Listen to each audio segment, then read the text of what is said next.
Hello बच्चा party. तो कैसे हैं आप सभी लोग। आशा करता हूँ आप लोग स्वस्थ होंगे, मस्त होंगे। मैं आप सभी का फिर से स्वागत करता हूँ हमारे YouTube channel Concept to Clarity में। जैसा कि आपको पता है कि अब आप सभी के स्कूल ओपन होने वाले हैं, तो ये साइंस की क्लास आपको मिलने में थोड़ा डिले हो गया, उसके लिए मैं आपसे सॉरी चाहता हूँ।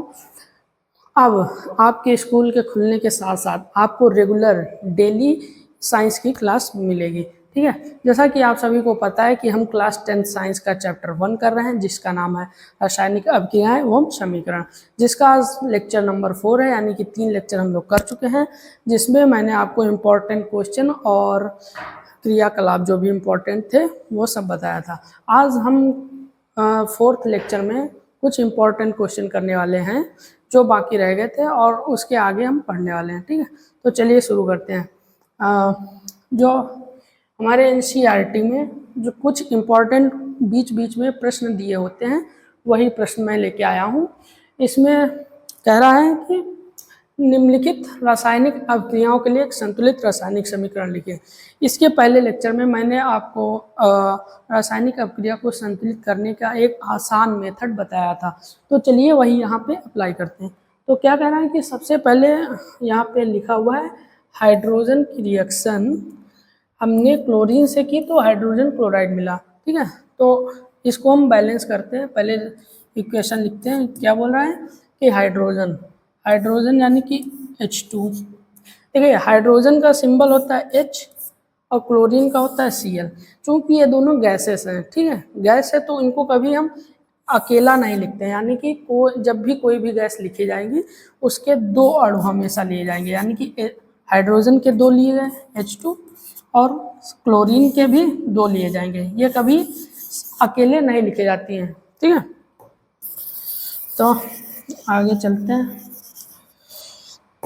दिया हुआ हाइड्रोजन हमने लिख लिया H2 से, और क्लोरीन को लिख लेंगे हम लोग Cl2 से, ठीक है। अब ये जब दोनों आपस में मिलेंगी तो हमको क्या मिलेगा, लिखा हुआ है हाइड्रोजन क्लोराइड। हाइड्रोजन क्लोराइड मिला, ठीक है। अब देखते हैं क्या ये इक्वेशन बैलेंस है। अब हम प्रोडक्ट में देखते हैं कि तत्वों की संख्या कितनी है, और अभिकारकों में देखते हैं तत्वों की संख्या कितनी है, ठीक है। तो इधर देखते हैं हाइड्रोजन कितने हैं, 2। इधर कितना है हाइड्रोजन, 1। इधर क्लोरीन कितना है, 2। इधर 1, यानी कि इधर हाइड्रोजन भी 2 हैं, क्लोरीन भी 2 है, और इधर 1 है। तो हम क्या करेंगे, इधर अगर हम 2 से मल्टीप्लाई कर दें तो अब देखो बराबर हो गए होंगे। इधर हाइड्रोजन 2, क्लोरीन 2।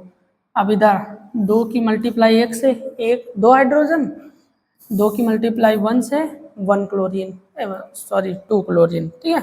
तो अब ये इक्वेशन क्या हो गई हमारी, बैलेंस्ड, ठीक है। जिसको अगर नहीं समझ आ रहा है तो लास्ट लेक्चर जरूर देख के आइए, क्योंकि उसमें इजी मतलब आसान तरीके से बताया गया कि कोई भी रिएक्शन कैसे बैलेंस करें, ठीक है। अब हम चलते हैं नेक्स्ट क्वेश्चन की ओर। नेक्स्ट क्वेश्चन हमारा क्या है, बेरियम क्लोराइड, ठीक है। बेरियम को हम लोग लिखते हैं Ba से, आपको सबसे पहले लेक्चर में बताया था, बेसिक वाले लेक्चर में, ठीक है। बेरियम को हम लोग लिखते हैं Ba से, और क्लोरीन Cl2 है। अब आप लोग सोच रहे होंगे कि बेरियम के साथ 2 क्लोरीन कैसे आ गया।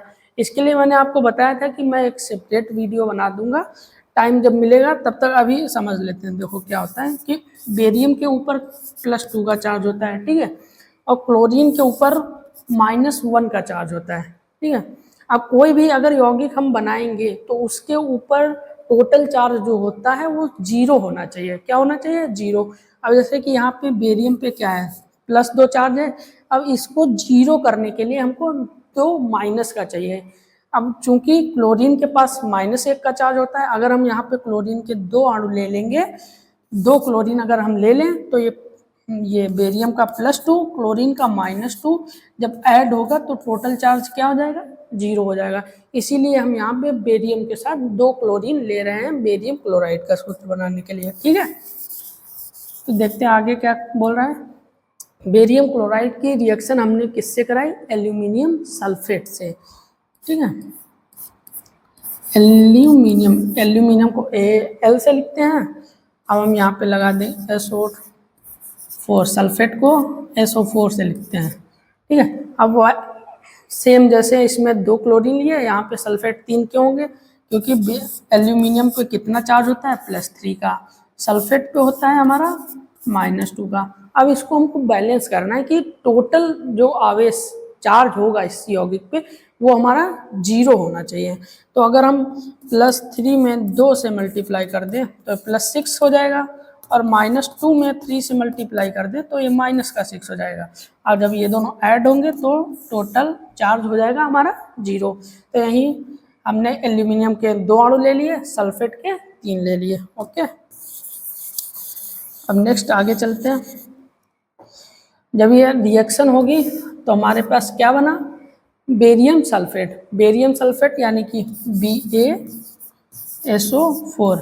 यहाँ पे देखो बेरियम भी एक लिया गया, सल्फेट भी एक लिया गया। क्यों हुआ, क्योंकि बेरियम पे +2 का चार्ज होता है और सल्फेट पे -2 का चार्ज होता है। तो ये जब आपस में मिलेंगे तो टोटल चार्ज हो जाएगा 0। ओके,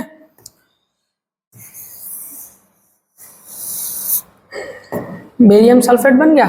और आगे क्या बना है, बोल रहा है एल्यूमिनियम क्लोराइड। एल्यूमिनियम क्लोराइड का मतलब AlCl3, क्योंकि एल्यूमिनियम पे +3 का चार्ज होता है, क्लोरीन पे होता है -3 का, -1 का। तो हम क्लोरीन कितने ले लेंगे, 3। अब देखते हैं क्या ये रिएक्शन हमारी बैलेंस है। देखो सबसे पहले बेरियम देखते हैं, इधर बेरियम एक है, इधर एक है, बेरियम बैलेंस्ड है। अब देखते हैं क्या, एल्यूमिनियम देखते हैं। एल्यूमिनियम इधर कितने हैं, 2 हैं, इधर 1 ही है, यानी कि एल्यूमिनियम बैलेंस नहीं है। तो हम क्या करेंगे, इधर हम 2 से मल्टीप्लाई कर देंगे। जब हम इधर 2 से मल्टीप्लाई कर देंगे तो एल्यूमिनियम इधर 2 हो गया और इधर भी 2 हो गया। अब हम चलते हैं किस पे, क्लोरीन पे चलते हैं। ठीक है, क्लोरीन इधर कितने हैं, देखो या 2 की मल्टीप्लाई 3 से हम करेंगे, कितना आएगा, 6। ठीक है, अब यहाँ पे क्लोरीन कितना है, सिर्फ 2 है। तो हम क्या करेंगे, यहाँ पे 3 से मल्टीप्लाई कर देंगे। जब हम 3 से मल्टीप्लाई कर देंगे तो यहाँ पे क्लोरीन हो जाएगा 6, और इधर भी कितना है क्लोरीन, 6। ओके, अब हम सल्फ बेरियम को फिर से देखते हैं। देखो यहाँ पे बेरियम 3 हो गया, यहाँ पे मेरी बेरियम कितना है, 1 है। तो हम क्या करेंगे, यहाँ पे 3 से मल्टीप्लाई कर देंगे। हमने 3 से मल्टीप्लाई कर दिया, यहाँ पे भी बेरियम 3, यहाँ पे भी बेरियम 3। अब क्या, अब हम सल्फेट को मिला लेते हैं कि सल्फेट कितना है। इधर देखो अभिकारकों में सल्फेट कितने हैं, 3।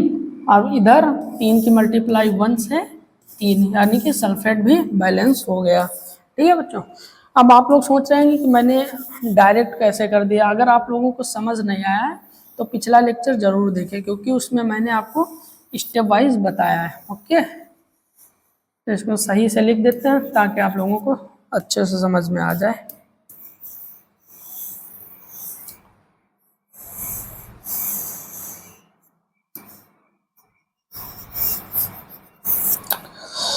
ओके, आई होप आप लोगों को ये समझ में आ गया होगा। तो अब हम चलते हैं तीसरे क्वेश्चन की ओर।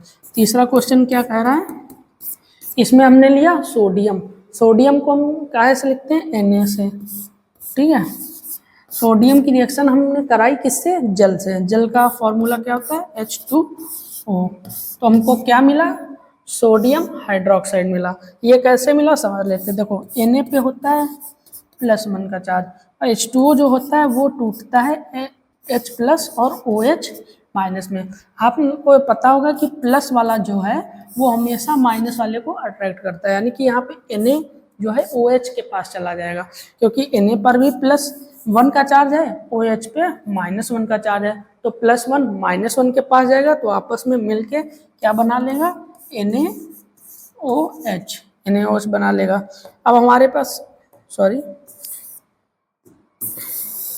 अब हमारे पास क्या बचा, H बचा यहाँ पे, सिंगल H, और सिंगल H कहीं भी पाया नहीं जाता तो हम H2 गैस बना लेंगे। क्या बन जाएगा, हाइड्रोजन अपने जैसे हाइड्रोजन के साथ जुड़ के H2 गैस बना लेगा।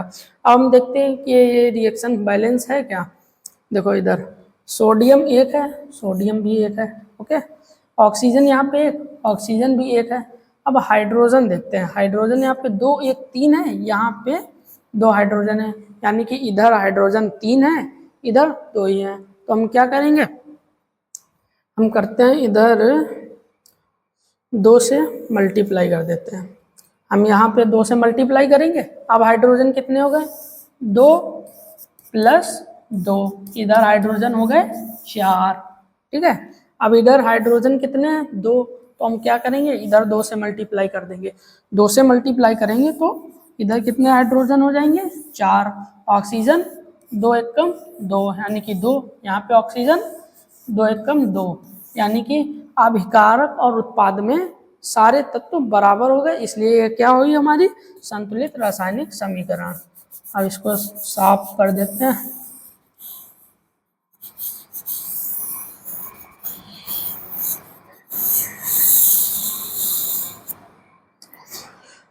आई होप आप लोगों को ये क्वेश्चन समझ में आया होगा। ओके, ये था हमारा क्वेश्चन नंबर 2। अब हम चलते हैं नेक्स्ट क्वेश्चन की ओर। नेक्स्ट क्वेश्चन क्या कह रहा है कि निम्नलिखित अभिक्रियाओं के लिए उनकी अवस्था के संकेतों के साथ संतुलित रासायनिक समीकरण लिखना है।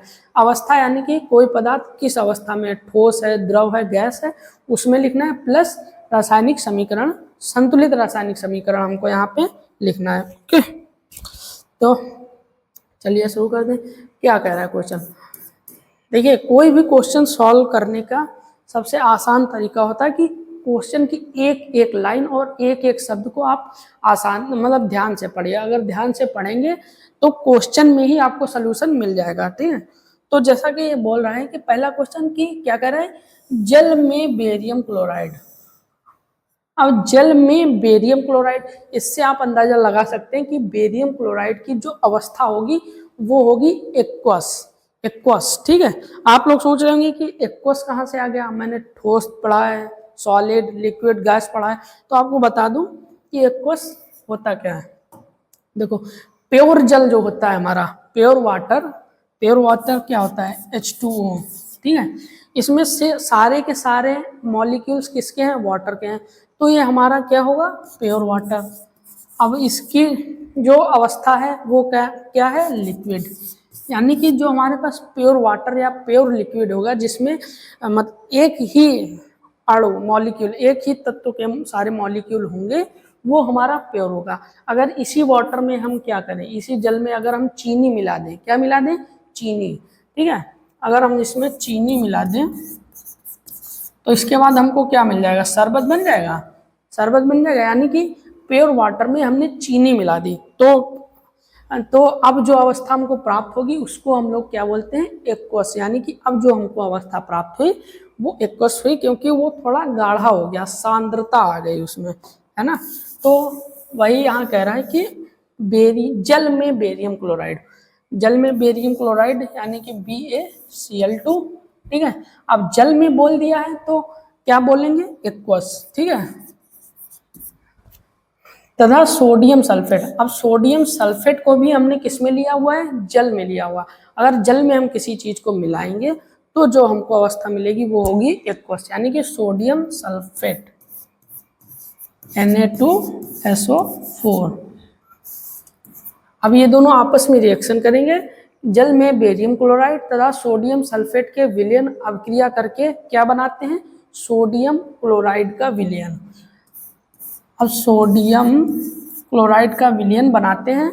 विलयन बनाते हैं, इससे आप अंदाजा लगा सकते हैं कि इसकी भी अवस्था क्या होगी? एक्वस, क्योंकि ये सब जल में है। ठीक है, तथा अघुलनशील बेरियम सल्फेट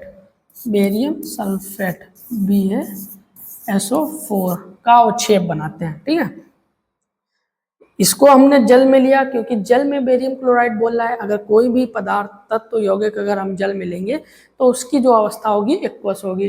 तथा सोडियम सल्फेट, ये दोनों जल में है तो इसकी भी जो अवस्था होगी वो क्या होगी? एक्वस होगी। एक क्यू से लिखते हैं। ठीक है, अभिक्रिया करके सोडियम क्लोराइड और बेरियम सल्फेट बनाते हैं। ठीक है, बेरियम सल्फेट जो होगा वो होगा हमारा सॉलिड होगा। ठीक है, तो अब हम इसको बैलेंस कर लेते हैं। ठीक है, तो चलिए शुरू करते हैं। इधर बेरियम को सबसे पहले लेते हैं। बेरियम इधर कितना है? अभिकारक में 1 है, उत्पाद में बेरियम 1 है, यानी कि बेरियम बैलेंस। ठीक है, क्लोरीन देखते हैं। इधर क्लोरीन की संख्या इधर कितनी है? 2। उधर कितनी है? क्लोरीन 1 है, यानी कि अभिकारक में जो क्लोरीन की संख्या है वो 2 है, उत्पाद में जो क्लोरीन की संख्या है वो 1 है, तो हम क्या करेंगे, इसमें 2 से मल्टीप्लाई कर देंगे। जब हम इसमें 2 से मल्टीप्लाई करेंगे तो इधर कितने क्लोरीन हो जाएंगे, 2। अब जिस यौगिक में क्लोरीन है उस पूरे यौगिक को हमको 2 से मल्टीप्लाई करनी है, यानी कि इसके आगे हम लगा लेंगे 2। ठीक है, अब सोडियम देखते हैं। सोडियम इधर कितने हैं अभिकारक में, 2 हैं। ठीक है, अब उत्पाद में देखते हैं सोडियम। अब 2 की मल्टीप्लाई पूरे यौगिक से होगी, पूरे यौगिक के एक एक तत्व से होगी, यानी कि 2 लगा हुआ है यहाँ पे और सोडियम की संख्या 1 है, तो इससे मल्टीप्लाई होगी तो कितना आ जाएगा हमारा, 2। यानी कि उत्पाद में भी सोडियम 2 है, अभिकारक में भी सोडियम 2, यानी कि सोडियम हमारा बैलेंस हो गया। अब सल्फेट देखते हैं। सल्फेट ये पूरा एक साथ लेंगे हम। सल्फेट इधर 1 है, अब इधर भी 1 है, यानी कि सल्फेट भी हमारा बैलेंस हो गया। यानी कि अब जो हमारी रिएक्शन लिखी हुई है वो हमारी एक बैलेंस्ड रिएक्शन है। ठीक है, अब इसको मिटा देते हैं।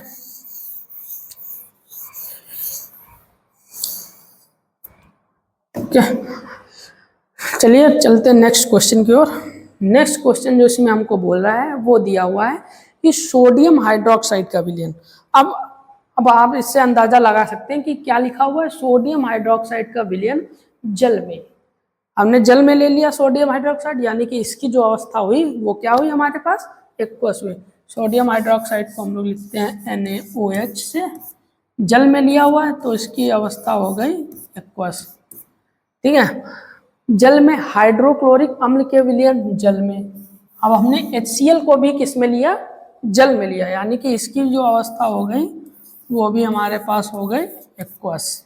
ठीक है, इसीलिए कहते हैं कि कोई भी क्वेश्चन अगर आप लोग सॉल्व कर रहे हैं, line by line word to word आपको पढ़ना है, जिससे क्वेश्चन में ही आपको सोल्यूशन मिल जाए। अक्सर बच्चे क्या करते हैं कि क्वेश्चन देखा, ढंग से पढ़ा नहीं, फिर बोलते हैं समझ नहीं आया। ठीक है, तो सोडियम हाइड्रोक्साइड का विलयन जल में यानी कि एक्वस, हाइड्रोक्लोरिक अम्ल के विलयन जल में यानी कि एक्वस में से अभिक्रिया करके सोडियम क्लोराइड बनाते हैं। इसको समझते हैं कैसे हैं, देखो जब इसको हम तोड़ेंगे तो Na+ में टूटेगा, OH- में टूटेगा, हाइड्रोक्लोरिक अम्ल H+ में, Cl- में। अब जो प्लस वाला है वो किसके पास जाएगा, माइनस वाले के पास, तो क्या बना लेगा, NaCl, सोडियम क्लोराइड। ठीक है, अब OH- है, H+ के पास जाएगा, ये आपस में रिएक्शन करके क्या बना लेंगे, जल बना लेंगे। ओके, तो अब इसको कंप्लीट करते हैं। NaOH HCl से रिएक्शन करके क्या बनाता है, NaCl प्लस H2O। H2O कैसा होता है, लिक्विड होता है। नमक जो होता है हमारा वो होता है सॉलिड। ठीक है, अब इस देखते हैं क्या ये रिएक्शन बैलेंस है। हाइड्रोजन इधर कितने, एक इसमें है, एक इसमें है, यानी कि अभिकारक में टोटल हाइड्रोजन हो गए 2, इधर भी हाइड्रोजन कितने हैं, 2, यानी कि हाइड्रोजन बैलेंस है।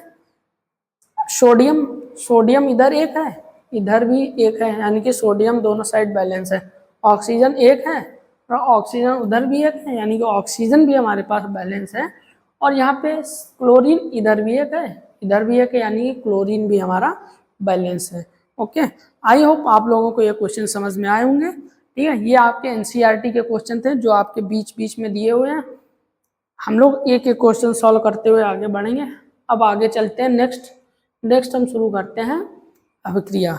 अब इसके बाद हमारी दी हुई है कि अभिक्रियाएं हम लोगों ने पढ़ी कि अभिक्रिया आखिर होती क्या है। अभिक्रिया वही कि जिसमें 2 तत्वों या पदार्थों या यौगिकों को मिलाकर अगर तीसरा नया तत्व पदार्थ यौगिक हमको मिलता है तो उसे हम अभिक्रिया, रासायनिक अभिक्रिया कहते हैं। ठीक है, अब उसके कई प्रकार दिए हुए चैप्टर में, जैसे हो गया संयोजन अभिक्रिया, फिर दिया हुआ अपघटन या वियोजन, द्विविस्थापन, विस्थापन, उसको हम पढ़ेंगे। तो सबसे पहले हम समझ लेते हैं कि आखिर संयोजन अभिक्रिया क्या है।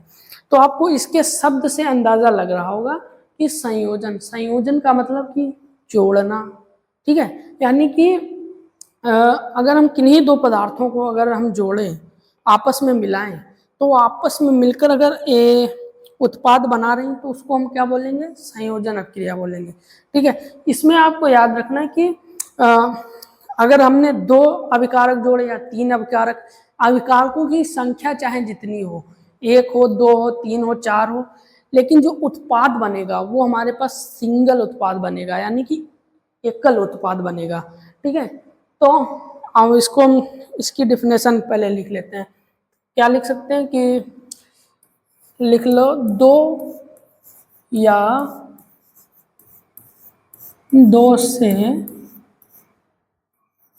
अधिक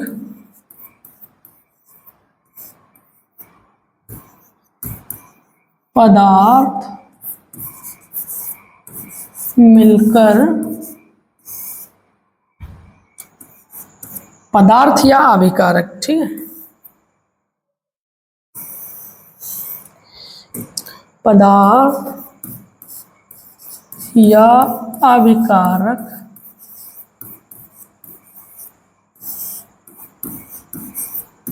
मिलकर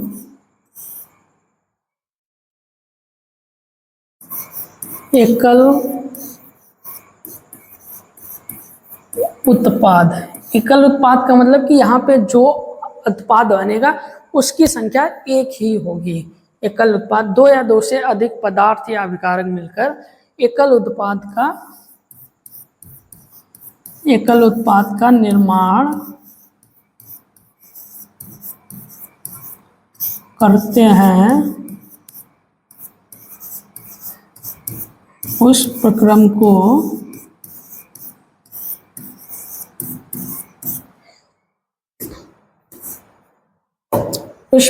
को संयोजन अभिक्रिया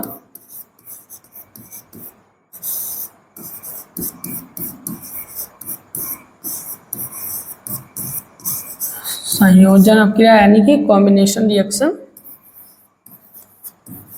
कहते हैं।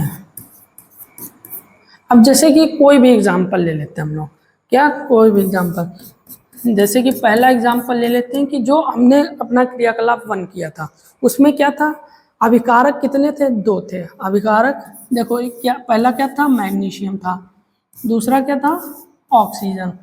हमने मैग्नीशियम को वायु की उपस्थिति में जलाया था, ठीक है, आपस में रिएक्शन करके इन लोगों ने क्या बनाया था, मैग्नीशियम ऑक्साइड बनाया था, ठीक है। आप लोग देख रहे होंगे अभिकारक में पदार्थ की संख्या कितनी है, 2।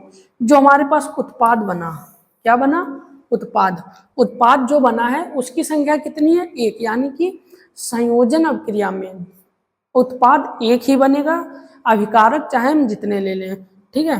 तो इसको हम बैलेंस कर लेते हैं। तो ऑक्सीजन 2, 1, 2 से मल्टीप्लाई कर दो, ऑक्सीजन बैलेंस हो गया, मैग्नीशियम 2 से। अब हम इसका दूसरा एग्जांपल ले लेते हैं। दूसरा एग्जांपल जैसे जल का निर्माण, ठीक है, एनसीईआरटी में एग्जांपल दिया हुआ। जल का निर्माण कैसे होता है, हाइड्रोजन और ऑक्सीजन को मिला के हम जब मिलाते हैं तो हमको जल मिलता है। हाइड्रोजन को हम लिखते हैं H2 से, हाइड्रोजन नहीं, यहाँ पे हाइड्रोजन गैस है, ऑक्सीजन O2, ठीक है, दोनों गैस। अब इधर देखो उत्पाद 2, अभिकारक 2 हो गए। अब आपस में मिलके जो बनाएंगे H2O बनाएंगे, उत्पाद एक ही बना है, यानी कि ये कैसी अभिक्रिया है। अगर कोई पूछे जल का निर्माण एक कैसी अभिक्रिया है तो आप बता सकते हैं कि ये संयोजन अभिक्रिया है, ठीक है। तीसरा एग्जाम्पल जो है लिखा हुआ है बुक में वो है कोयले का दहन। क्या हुआ, कोयले का दहन। कोयले का दहन यानी कि कोयला कार्बन होता है, ठीक है, और दहन का मतलब होता है कि कोई भी रिएक्शन अगर आपको बोल रहा है कि इसका दहन कराना है, यानी कि उसकी रिएक्शन हम ऑक्सीजन से कराते हैं। दहन का मतलब होता है कि वायु की उपस्थिति में जलाना, और वायु में क्या उपस्थित होता है, ऑक्सीजन उपस्थित होता है, ठीक है। अगर जहाँ कहीं भी ऑक्सीजन अगर नहीं होगा तो वहाँ पे आग जलेगी ही नहीं। आपने देखा होगा कि हम लोग माचिस अगर बोतल में डाल के जलाएं तुरंत बंद कर दें तो वो नहीं जलेगी, क्योंकि वहाँ पे ऑक्सीजन उपस्थित नहीं होती है। तो हम क्या करेंगे, कोयले का दहन, कोयला यानी कि कार्बन, ठीक है, और दहन का मतलब होता है कि ऑक्सीजन की उपस्थिति में जलाना। जब ये आपस में रिएक्शन करेंगे तो हमारे पास क्या बनेगा, CO2, कार्बन डाइऑक्साइड गैस निकलती है। कार्बन जो होता है वो होता है हमारा सॉलिड, ऑक्सीजन जो होता है वो होता है हमारा गैस, और जो साथ में मिलकर जो भी बना कार्बन डाइऑक्साइड, ये होता है हमारा गैस।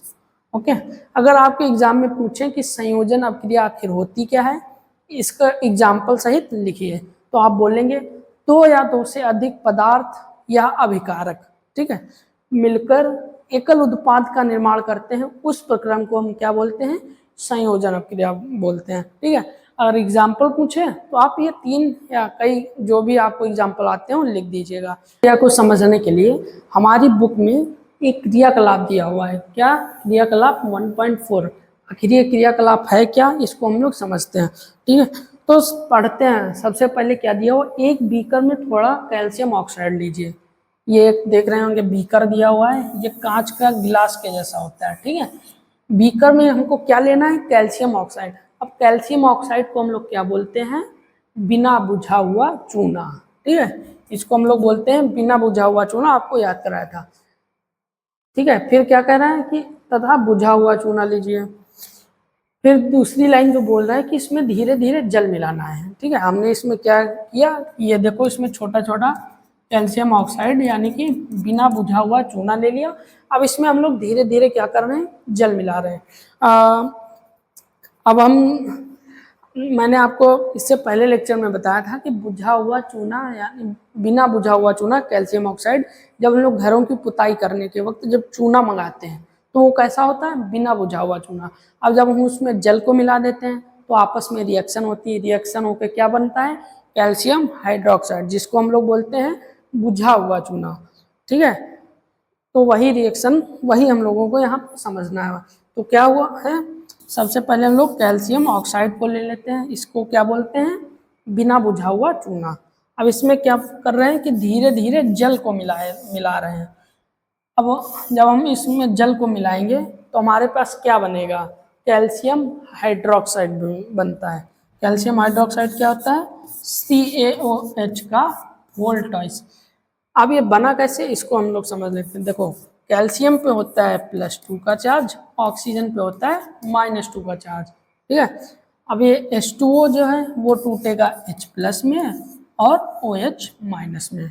ठीक है, OH- में टूटेगा। अब ये जो कैल्शियम 2+ है ये OH- के पास जाएगी।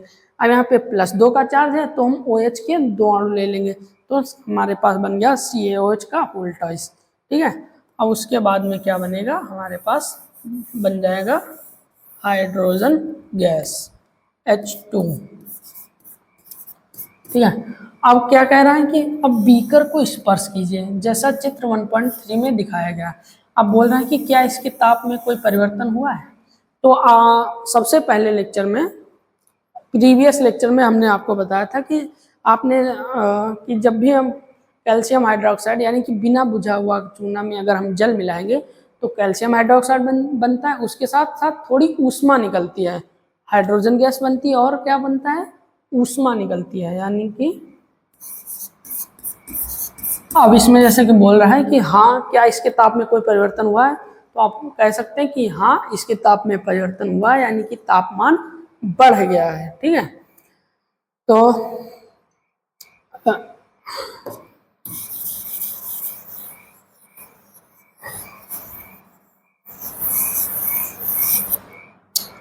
अब हम समझते हैं कि ये रिएक्शन आखिर है किस प्रकार की। देखो जिन रिएक्शन में अगर अभिक्रिया के साथ साथ ऊष्मा निकल रही है तो उनको हम लोग बोलते हैं ऊष्माक्षेपी अभिक्रिया। आप लोगों ने सुना होगा ऊष्माक्षेपी ऊष्माशोषी अभिक्रिया, यानी कि एक्सोथर्मिक इंडोथर्मिक। तो ऊष्माशोषी अभिक्रियाएं कौन सी होती, ऊष्माक्षेपी अभिक्रियाएं कौन सी होती, वो हम समझते हैं।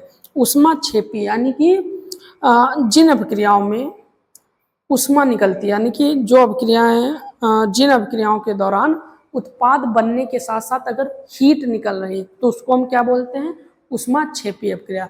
यानी कि ये जो अभिक्रिया है, यहाँ पे जो अभिक्रिया हो रही ये एक ऐसी अभिक्रिया ऊष्माक्षेपी अभिक्रिया है, क्योंकि उधर अभिकारक है और उत्पाद बनने के साथ साथ इसमें ऊष्मा निकल रही, ऊष्मा निकल रही यानी कि तापमान बढ़ रहा है, तो इसको हम क्या बोलेंगे, ये एक ऊष्माक्षेपी अभिक्रिया है। ठीक है, तो ये कैसी अभिक्रिया है,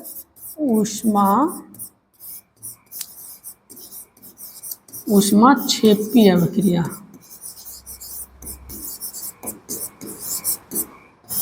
ठीक है। और दूसरी क्या होती है हमारी ऊष्माशोषी अभिक्रिया। अब ऊष्माशोषी से ही आप अंदाजा लगा सकते हैं कि ऊष्मा का शोषण करने वाली, यानी कि जिन अभिक्रियाओं को कराने के लिए या संपूर्ण कराने के लिए हम ऊष्मा की आवश्यकता होती है, यानी कि उनको गर्म किया जाता है, यानी कि उनको तापमान दिया जाता है, तो उन अभिक्रियाओं को हम लोग बोलते हैं ऊष्माशोषी अभिक्रिया। ठीक है, तो ऊष्माक्षेपी ऊष्माशोषी की डेफिनेशन लिख लेते हैं। ऊष्माक्षेपी यानी कि एक्सोथर्मिक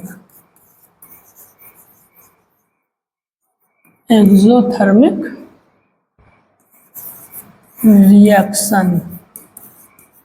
ठीक है, तो इसमें हम लोग लिखते हैं वे अभिक्रियाएं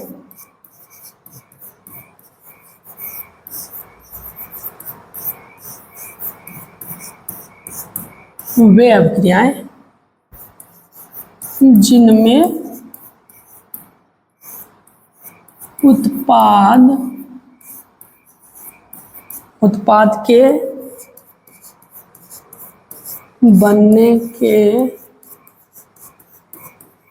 उत्पाद के बनने के साथ साथ ऊष्मा निकल रही हो,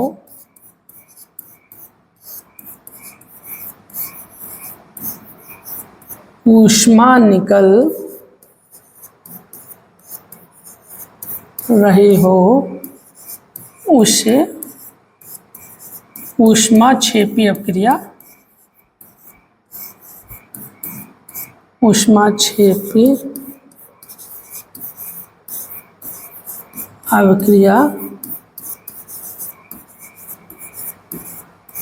कहते हैं। ठीक है, तो ये एक हमारी कैसी अभिक्रिया है, ऊष्माक्षेपी अभिक्रिया। अब जैसे कि इसमें बोल रहा है कि क्या इसके तापमान में परिवर्तन हुआ, तो आप यहीं पे लिख लेते हैं हाँ। अब इसमें लिख लो अभिक्रिया के पश्चात